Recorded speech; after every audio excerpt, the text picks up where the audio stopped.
Hi viewers, நம்ம இந்த வீடியோவில் ஓமம் பிஸ்கட் எப்படி பண்ணுறதுன்னு பார்க்க போகிறோம். அதுக்கு ஒரு பவுலில் 200 கிராம் மைதா அல்லது கோதுமை மாவு எடுத்துக்கிறோம். 100 gram sugar powder, 1/4 spoon salt, ஒரு பிஞ்ச் பேக்கிங் சோடா, ஒரு பிஞ்ச் பேக்கிங் பவுடர், ஒரு ஸ்பூன் நெய், ஒரு ஸ்பூன் ஓமம்.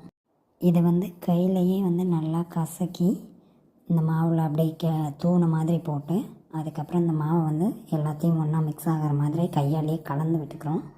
அதுக்கப்புறம் தேவையான அளவு தண்ணி அதிகமாக ஊற்றாமல் கொஞ்சம் தெளித்த மாதிரி விட்டு இந்த மாவை நல்லா பிசைஞ்சு எடுத்துக்கணும். அதிகமாகவும் தண்ணி ஊற்றிடாமல் கையில் ஒட்டாத அளவு அந்த மாவை நல்லா பிசைஞ்சு வச்சுக்கலாம்.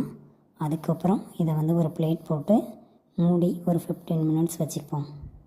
இந்த கேப்பில் ஒரு பிளேட்டில் நெய் அப்ளை பண்ணி அந்த மாவை 15 மினிட்ஸ் கழித்து கொஞ்சம் நல்லா அதை மறுபடியும் பிசைஞ்சிட்டு நமக்கு எந்த சைஸ் வேணுமோ உருட்டியோ அல்லது சப்பாத்தி கட்டையில் தேய்ச்சி கட் பண்ணியோ உங்களுக்கு எப்படி விருப்பமோ அதை அந்த பிளேட்டில் ஒன்றோட ஒன்று ஒட்டாமல் வச்சுக்கணும்.